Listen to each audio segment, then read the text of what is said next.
What if I told you that you could drive through a billion-year-old scar where North America almost split in two? How about that you can stand on shorelines that haven't seen waves in 11,000 years? Welcome to Roadside Geology on the Rock Record. I'm Jess, a geologist, and today we're taking one of the most geologically rich road trips in North America. We're driving from Minneapolis to Duluth and then up the North Shore of Lake Superior. It's 300 miles of glacial lakes, ancient volcanoes, and stories written in stone. As always, the series is inspired by the Roadside Geology books by the Geological Society of America. Today I am using the Roadside Geology of Minnesota, of course.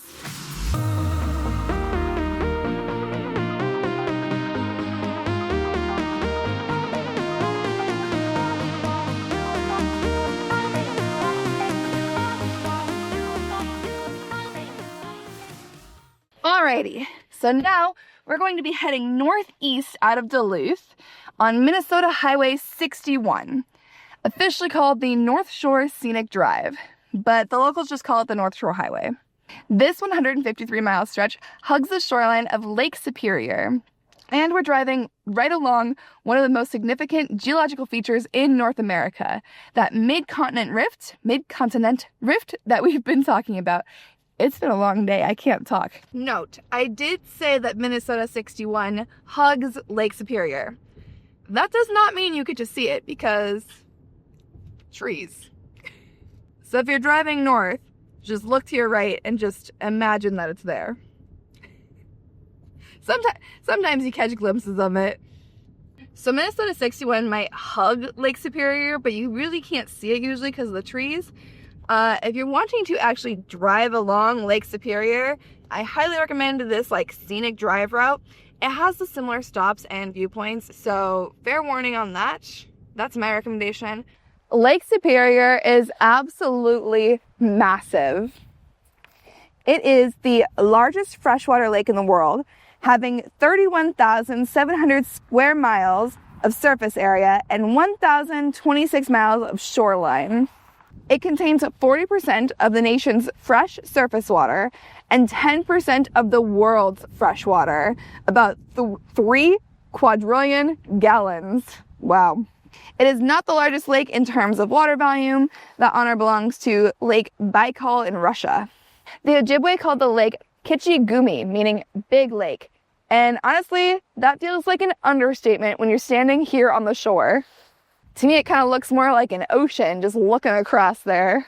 It is over 1,300 feet deep in places, and the average water temperature is about 40 degrees Fahrenheit, so that makes for a chilly swim if you're up for that. But here's what makes this drive so geologically rich. Lake Superior sits directly over the Midcontinent Rift, that billion-year-old scar from when North America tried to split itself in half. That rifting event produced an enormous outpouring of volcanic rock, and as those rocks piled up, they sank under their own weight, forming what we call the Lake Superior syncline, basically a giant bowl-shaped depression in the rock layers.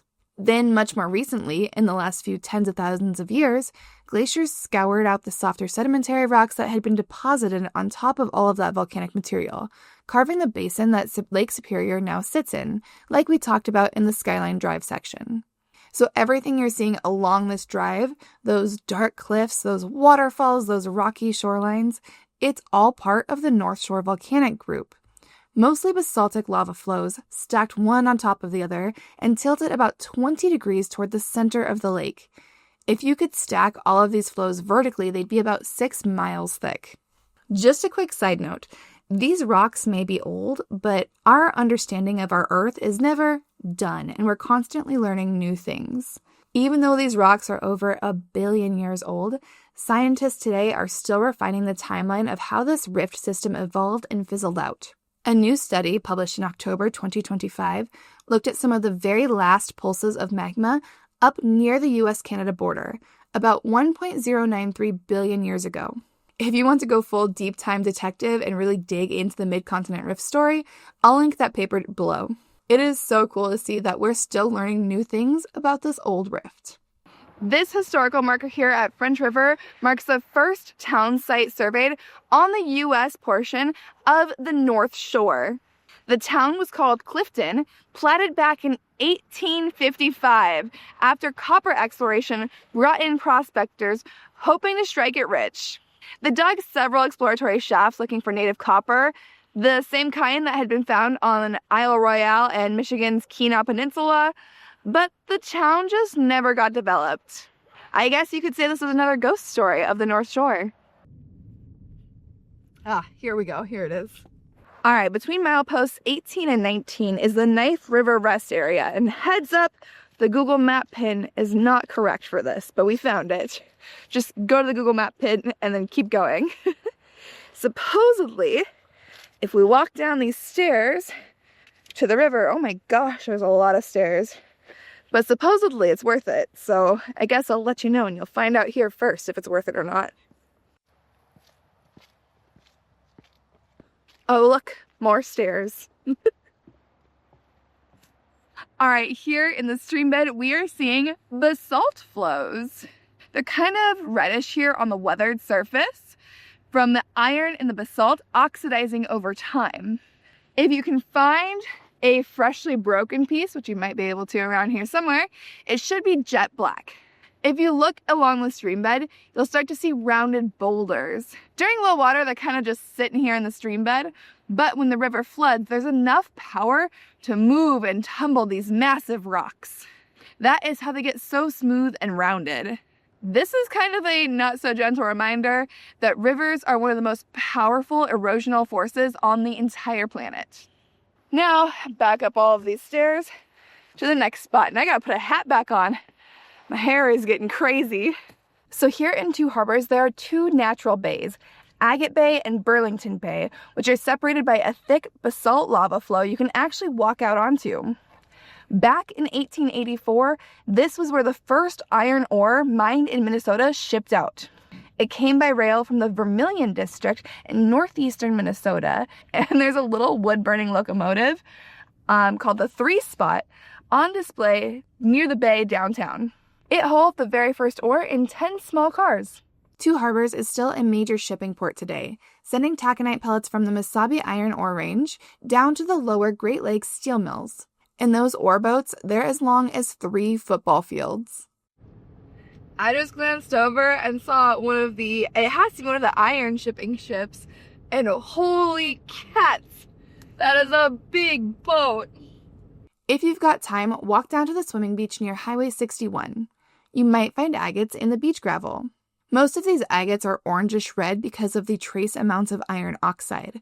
At the west end of the beach, you can see amygdals, those gas-filled cavities in the top of the lava flow, but these ones are made of soft orange zeolite minerals instead of the harder silica agates. Between mileposts 30 and 31, we're driving through the Silver Creek Cliff Tunnel, a 1,400-foot-long tunnel blasted through an imposing cliff of black diabase. This is a sill, an intrusive sheet of magma that squeezed between the lava flows and cooled slowly underground. It's over 200 feet thick here. When they were building the original highway along the shore back in 1925, this cliff was like the final boss. The first version of the road clung to the side of the cliff, dangerously high above the lake, and it kept collapsing. They finally gave up and built this tunnel, which was completed in 1994. At milepost 31, there's a parking area here at the east end of the tunnel. If you walk the paved path, which is part of the Gitche Gummy State Trail, you can get right up next to the sill and see its coarse grain texture. The magma cooled slowly enough for visible crystals to grow, which is typical of the diabase. When those crystals get even larger, we call it gabbro.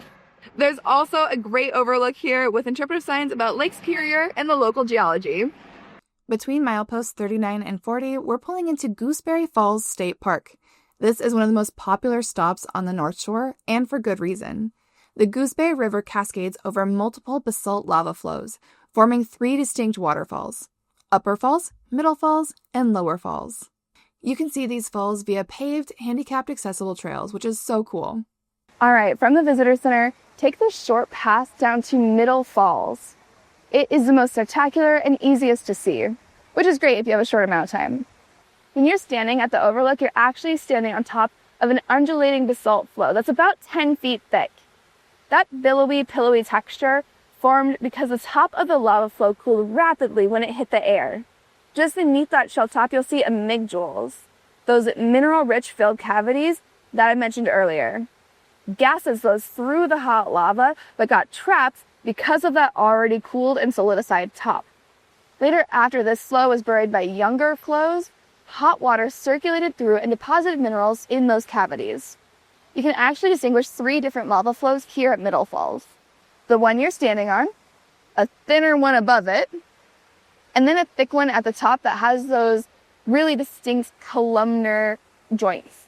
These are 5 or 6-sided columns that form as cooling lava contracts and fractures. You'll see famous columnar joint pictures in places like Iceland or Devil's Coast Pile. At low water, which may or may not be here in the fall, I'm not really sure, you can actually walk right out on top of those columns above the falls. It sounds really incredible, but not something I'm going to do because it sounds really dangerous, and falling down a waterfall in front of all of these people is not on my to-do list today. Said I wasn't going to walk out of here, and yet here I am. Alright, check this out. Here you can really see that Joint King. How cool is that? Let me get you a closer look. Okay, if you look in the puddles, you can actually see this a lot better. Check out like this one over here. All throughout here, you can see some of those columnar joints here. How cool is this? Whoop. And here is that jointing from the side. So you can see the top, kind of like hexagon looking things. And then the side here, these pillars. How cool! And then off in the distance up here must be the upper falls. Also, I haven't shown it to respect people's privacy, but this place and like all of the places I've stopped have been very dog friendly. So I have been petting all of the dogs. So don't be afraid to bring your dog if you come to this area, because they're pretty much allowed everywhere. About 3 miles north of Gooseberry Falls at Milepost 42, there's a spot called Iona's Beach, a scientific and natural area.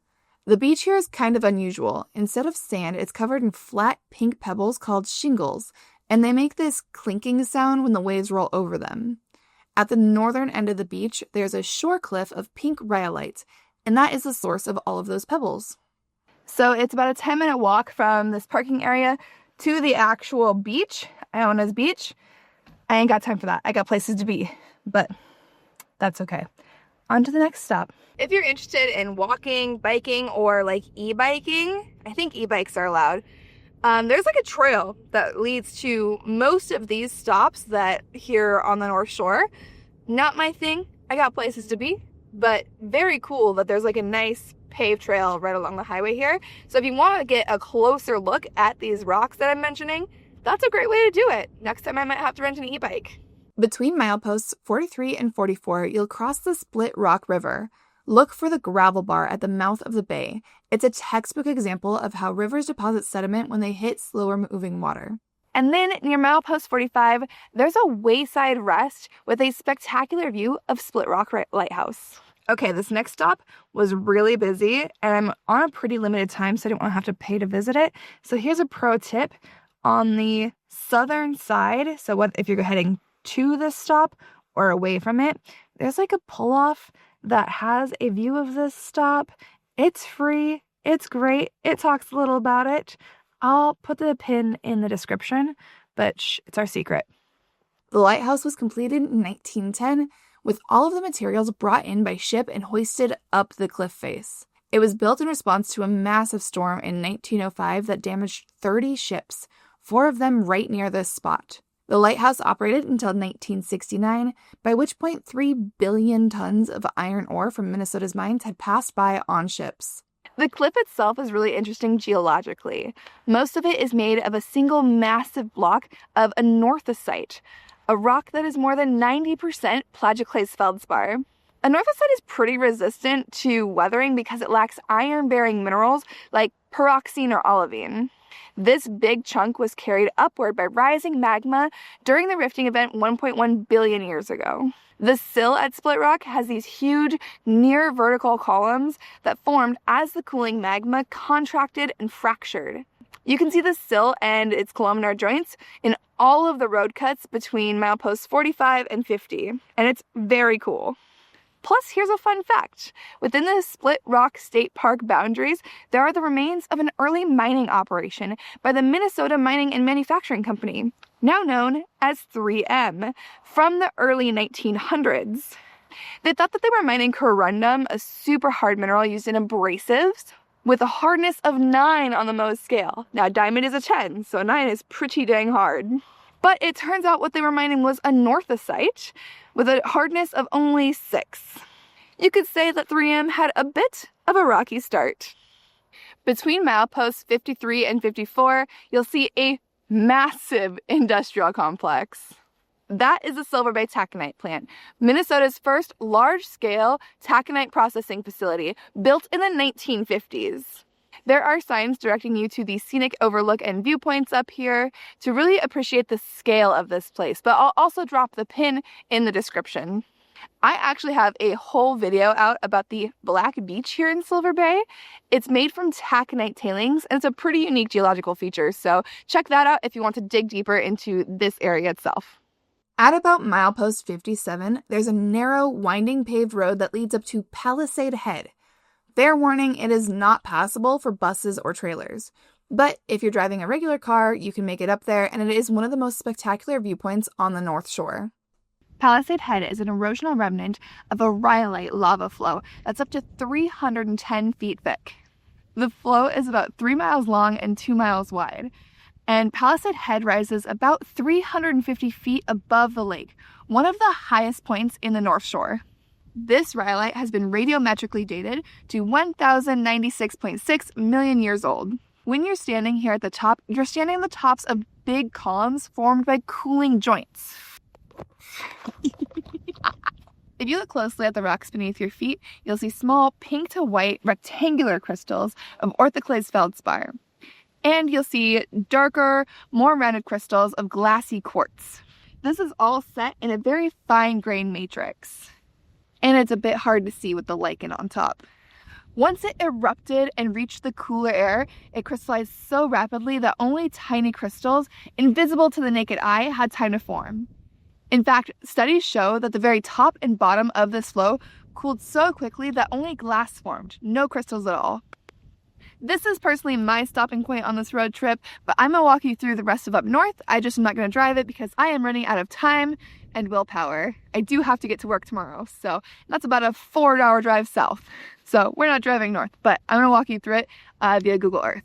Alrighty, continuing north between mileposts 73 and 74, about 4 miles southwest of Schroeder, there's a turnoff to Sugarloaf Cove. This is a really unique spot with hiking trails and an interpretive center. The rocky point here is connected to the mainland by a strip of wave-deposited pebbles, cobbles, and boulders. That landform is called a tombolo. Isn't that fun to say? Sugarloaf Point was designated a scientific and natural area in 1992, largely because it has some beautifully preserved examples of basaltic lava flows. You can see more columnar joints, ropey flow tops, dikes of fine sand that infiltrated down into the cracks of the flows, and pipe amygdales. There are also some rare plants here for my plant lovers. Between mileposts 77 and 78 is Taconite Harbor, which used to be a shipping point for taconite pellet plant on the Mesabi Iron Range. The plant has since closed, but there's a small gravel road near the railroad trestle that leads to an observation area where you used to be able to watch the loading of pellets onto those massive ore ships. How cool would that have been? Between mileposts 80 and 81 is the Temperance River State Park, and a state wayside. Most streams have a sand or gravel bar where they empty into a lake, but the Temperance River has no bar at its mouth because the lake bottom drops off steeply at the river mouth. Also, the river is not bringing in enough sediment through its very steep, deep, rocky gorge. Trails lead both upstream and downstream from the highway. If you walk the trail for some distance upstream from the highway, you can view a deep gorge with potholes carved by swirling stones in high-velocity waters. At Tofta, you can find the youngest lava flows of the North Shore volcanic group. There are so many cool stops and details along this route that I honestly can't fit them into this video because it's getting too long. So for more information, pick up a car and grab your Roadside Geology of Minnesota book and take this trip for yourself. I highly recommend it. So just a couple tips for this Roadside Geology trip. If you're going to be hitting up multiple state parks or spending like a week in Minnesota, I highly recommend just picking up the year-long Minnesota State Parks Pass. It's really not that expensive, and it just made the whole process a lot easier. I did find that there was plenty of gas stops along the way, but I still wouldn't go below like a quarter of a tank just because I feel like that's a general best practice. I was so surprised at how busy it was in the fall here with so many people around, so definitely prepare for that and maybe think about booking hotels early. Speaking of hotels, I had a not hosted, not sponsored stay at a really cool glamping area that I wish I would have booked at least one more night at just to take full advantage of it. It was called the North Shore Camping Co., and I honestly really loved it. And of course, again, they're dog friendly, like super dog friendly. So really cool if you want a unique experience on the North Shore. I got some work done and had some breakfast at Timber Coffee Company and really enjoyed it. Plus there was a geologic map on the wall, so I felt right at home. I think Betty's Pies is a pretty famous spot to stop, and I really wanted to, but that line outside also was pretty famous. So I was not going to do that. Sorry, Betty. So that's the North Shore. 1.1 billion years of volcanic history exposed in cliffs, waterfalls, and shorelines. Every basalt flow, rhyolite outcrop, and columnar joint is a piece of the story of when North America almost split apart, but failed. And we got to drive right through it. If you want to see more of the North Shore, I have a video of the Black Beach in Silver Bay up now. You can check it out here. And if you want to learn more about iron mining in Minnesota, my first real YouTube video that I put out was all about that. So check it out. You can do a little bit of throwback here. And I'd love to know, what was your favorite stop along this route? Have you driven it before, or do you want to drive it now? Hopefully. Let me know in the comments. And if you're planning this trip, save this video and grab your Roadside Geology guide, so that way you are ready to go. As always, I'd love to know where you think that I should explore next. I'm always looking for the next scenic highway, byway, or unique place to discover. Thank you for riding shotgun with me. Until next time, keep exploring the stories written in stone beneath your wheels.